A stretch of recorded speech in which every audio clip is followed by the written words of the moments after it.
The lab report felt cold in my hand, colder than the sweat beading on my forehead. I'd read the two most important lines about 100 times, but my brain just couldn't process them. Paternity analysis result. The alleged father is excluded as the biological father of the child. Maternity analysis result. The alleged mother is excluded as the biological mother of the child.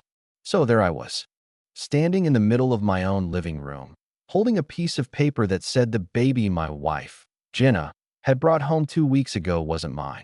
But the real kicker, the part that felt like a plot twist from a movie so bad it gets canceled after the pilot episode, was that the baby wasn't hers either. And in that moment, as I looked at my wife cooing at this tiny infant in the bassinet, a whole year of absolute, mind-bending insanity finally clicked into place. Let me tell you how I got here. It all started, as most disasters do, with what Jenna called a prank. My wife loves pranks. Or at least, she loves her version of them. They were never the funny, harmless kind, like putting a whoopee cushion on a chair. Jenna's pranks were elaborate, theatrical, and always had a victim. Usually me. They were designed to get a huge reaction, the kind of thing she could film and show her friends later, laughing about how she totally got me. I'd mostly learned to live with it. It was part of the package. But the pregnancy prank, that was a new level of psychological warfare. We were at her parents' house for Sunday dinner. It was the usual scene. Her dad, Mark, talking about golf, her mom, Carol, fussing over the food, and her younger sister, Chloe, sitting there silently, picking at her mashed potatoes.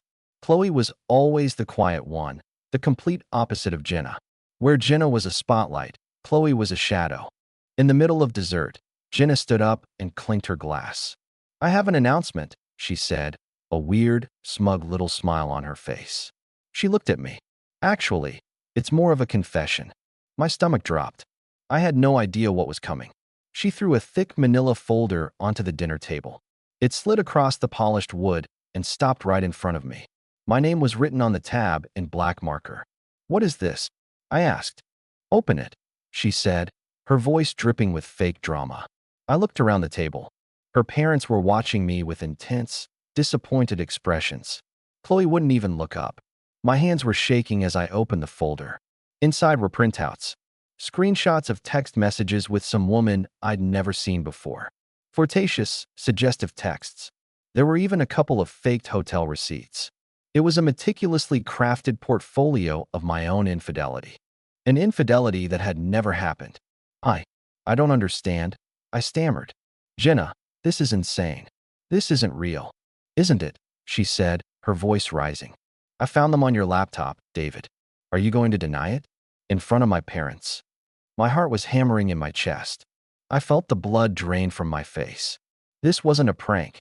This was a character assassination. I looked at Mark and Carol. They were staring at me like I was something they'd scraped off their shoe. "I swear to you, I have never seen this woman in my life," I said, my voice cracking. "Jenna, what are you doing?" She let me squirm for what felt like an eternity. The silence in the room was deafening. I felt like I was on trial. Finally, after she'd soaked up every last drop of my humiliation, she burst into a huge, theatrical laugh. "Oh my God, you guys. I got him. I totally got him," she shrieked, clapping her hands. "Your face. It was priceless." Her parents' faces instantly softened, breaking into relieved smiles. "Oh, Jenna, you didn't," her mom chuckled. I just sat there, stunned and cold. Jenna walked over to me and wrapped her arms around my neck from behind. "Don't look so serious, silly," she whispered in my ear. Then she announced to the room, "The real news is, I'm pregnant. We're having a baby." The room exploded. Her parents were up, hugging her, crying happy tears. Her dad was patting me on the back, telling me congratulations. And I just sat there, paralyzed. I was supposed to be happy, ecstatic even. We'd been trying for a year. But all I could feel was the icy echo of the accusation. She had made me believe, for a solid 2 minutes, that my life was over, that my marriage was a lie, and she thought it was hilarious. Later that night, I tried to talk to her. "Jenna, that was not okay," I said as we got ready for bed. "You can't do things like that. You accused me of cheating in front of your entire family. She just rolled her eyes. Oh, lighten up, David. It was a joke. A creative pregnancy announcement. God, can't you just be happy? I thought you wanted this. And that was the line she used for the next 9 months. Anytime I tried to bring up how deeply messed up that prank was, she'd weaponize the baby. You're stressing me out, and it's not good for the baby. Or, why are you trying to ruin this special time for us? Her parents were no help. I called her mom the next day, hoping for an ally, and she told me I was being overly sensitive and that I needed to be a man and support my pregnant wife. I was being gaslit from all sides. So, I did what they wanted. I shut up. I smiled. I played the part of the excited father-to-be. But things just got weirder. The pregnancy itself was strange. Jenna had all the props. She bought a whole new wardrobe of maternity clothes. She'd rub her belly for Instagram photos. She talked endlessly about her cravings. But I started noticing inconsistencies.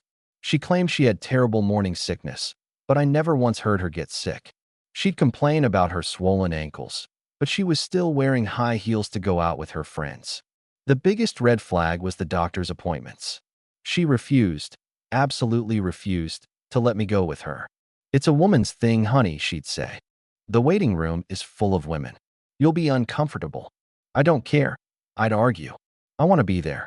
I want to hear the heartbeat. We can listen to it on the app one downloaded. It's the same thing. Stop being so controlling.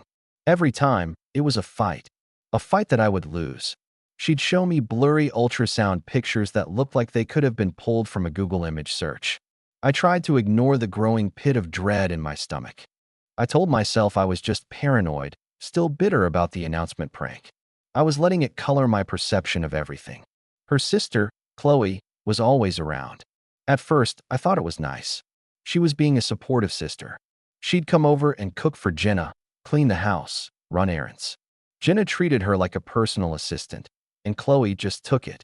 But then I started noticing things about Chloe. She was the one who looked exhausted all the time. She had dark circles under her eyes. She wore baggy sweatshirts, even when it was warm outside. One afternoon, I came home early from work and walked in to find Jenna directing Chloe, who was on her hands and knees scrubbing our kitchen floor. Jenna was sitting on a stool, eating ice cream, complaining about her back pain. Chloe looked up at me, and her face was pale and slick with sweat. She looked sick. The breaking point for me, the moment my suspicion turned into a 5-alarm fire, was the baby shower. It was an obnoxiously pink and gold affair at her parents' house. Jenna was in her element, sitting on a throne-like chair, opening gifts, holding court. She was wearing a tight pink dress, showing off a perfectly round, basketball-sized belly. She looked like a celebrity. Chloe was tasked with writing down all the gifts. She was sitting in a corner, in another one of her huge, shapeless sweaters, and she looked miserable. At one point, Jenna's aunt came over and said, "Oh, Jenna, you look fantastic. And Chloe, honey, are you okay? You look more pregnant than your sister does." A few people laughed. Jenna's smile tightened. "Don't be ridiculous, Aunt Carol. Chloe just eats her feelings. I'm the one doing all the hard work here." Chloe's face crumpled. It was the cruelest thing I'd ever heard her say. A little while later, I went to find the bathroom and heard someone crying. It was coming from the laundry room. I pushed the door open, and there was Chloe, huddled on the floor, sobbing her heart out. "Chloe, are you okay? What's wrong?" I asked, kneeling beside her. She looked up at me, her eyes full of sheer panic and despair. I can't do this anymore," she whispered. "Do what? What's going on?" She opened her mouth to say something, but just then, the door swung open and Jenna was standing there. "There you are," she said, her voice like shards of glass. "People are leaving. Get out here and help me with these gifts. And stop being such a drama queen. You're trying to ruin my day." Chloe flinched, wiped her eyes, and scurried out of the room like a scolded dog. Jenna gave me a death glare. "Stop trying to cause problems," she hissed, and followed her sister. That was it. Something was profoundly, fundamentally wrong. My mind was racing. The weird pregnancy, Chloe's misery, Jenna's cruelty. It was all connected somehow. I went home that night and fell down a rabbit hole on the internet. Fake pregnancies, surrogate mothers, insane stories of deception. I found websites that sold hyperrealistic silicone baby bumps. It all seemed too crazy to be true. But was it? A few weeks later, Jenna went into labor. It was all very sudden and dramatic. She called me from her car, saying her water broke while she was out shopping. "Meet me at the hospital," she yelled and hung up. I raced over there, my heart pounding. But when I got to the maternity ward, they had no record of her. I called her cell a dozen times. No answer. I called her parents. They said Jenna had told them she wanted it to be just the two of us for the birth. For 6 hours, I was in a state of sheer panic. I called every hospital in a 50-mile radius. Nothing. Finally, I got a text. "It's a girl. 7 pounds 2 ounces. We're both exhausted but doing great. Need to rest. We'll call you tomorrow. Love you." The next day, she texted me the name of a different hospital, one on the other side of the city. She said they'd had to transfer her. It all felt so off. When I was finally allowed to visit, she was in a private room, holding a tiny, perfect little baby girl. She looked tired, but not like someone who had just gone through labor. The room felt sterile and strange. "Her name is Lily," she said, beaming at me. "Isn't she perfect?" I looked at the baby, and then at Jenna. The questions were screaming in my head, but I just couldn't ask them. What if I was wrong? What if I was just a paranoid husband who couldn't let go of a grudge? So I pushed it all down. I held the baby. I kissed my wife. I played the part. We brought Lily home. The first 2 weeks were a blur of diapers and sleepless nights. Jenna, surprisingly, was not very maternal. She seemed annoyed by the crying. She'd hand Lily off to me the second I walked in the door. "She's your daughter, too," she'd snap. Chloe was over every single day. She was the one who seemed to know how to calm Lily down. She'd hold her for hours, just staring at her with this look of absolute anguish and love. I knew I couldn't live with the doubt. I had to know the truth. For my own sanity. I told Jenna I wanted to get a professional newborn photo shoot done. She loved the idea, of course. More content for her Instagram. The photographer I hired also offered peace of mind DNA testing, a service for new parents. It was the perfect cover. During the photo shoot, I took the baby to another room to change her diaper and quickly and gently swabbed the inside of her cheek. Then I swabbed my own. The hardest part was getting Jenna's. I told her the photographer wanted a shot of her kissing the baby's hand, and while she was distracted, I managed to get a used coffee cup she'd been drinking from. I sealed the 3 samples, sent them off to the lab, and then I waited. The week I waited for those results was the longest week of my life. And that brings us back to me, standing in the living room, holding the lab report. The world had gone quiet. The baby wasn't mine, and she wasn't Jenna's. I walked over to the bassinet where Chloe was currently rocking Lily, humming a soft tune. Jenna was on the couch, scrolling through her phone. "Jenna," I said. My voice was eerily calm. She said, not looking up. "We need to talk. About Lily." That got her attention. She sat up. Chloe froze. "What about her?" Jenna asked, an edge to her voice. I held up the paper. "I got the results of a DNA test back." Jenna's face went pale. "You what? Why would you do that? You don't trust me?" "I wanted to be sure," I said, my voice like ice. "And I'm glad I did. Because it turns out, I'm not her father." Jenna's composure cracked. She started to fake cry, the way she always did when she was caught in a lie. "David, I'm so sorry," she sobbed. "It was a one-time mistake. I was scared. I didn't know how to tell you. I love you, please, we can get past this." I almost had to admire the performance. She had a whole script ready to go. But she didn't know about the second part of my test. I let her cry for a minute, watching Chloe, who looked like she was about to pass out. "You're right," I said. "It was a mistake. But not the way you think." I took a step closer. "I didn't just test my DNA against Lily's, Jenna. I tested yours too." The fake crying stopped instantly. The color drained from her face, leaving a pasty, terrified mask. I let the silence hang in the air before I delivered the final line. "You're not her mother, either. So why don't you tell me whose baby this actually is?" The silence that followed was the loudest thing I have ever heard. Jenna just stared at me, her mouth opening and closing like a fish. And then, a gut-wrenching sob tore out of Chloe. She sank to the floor, her body shaking. "It's my baby," she choked out between sobs. "Lily is my baby. and the whole disgusting, twisted story came pouring out. Chloe had a one-night stand nearly a year ago. When she found out she was pregnant, she was terrified. Her ex was out of the picture, and she knew her parents would disown her. So she went to her big sister, Jenna, for help. And Jenna, my manipulative, attention-obsessed wife, saw an opportunity. She didn't want to go through the discomfort of a real pregnancy, but she desperately wanted the baby, the perfect family, the Instagram life. So she concocted this insane, monstrous plan. She would pretend to be pregnant. She would force Chloe to hide her own pregnancy, to live in shame and secrecy for 9 months, all while serving as Jenna's personal handmaid.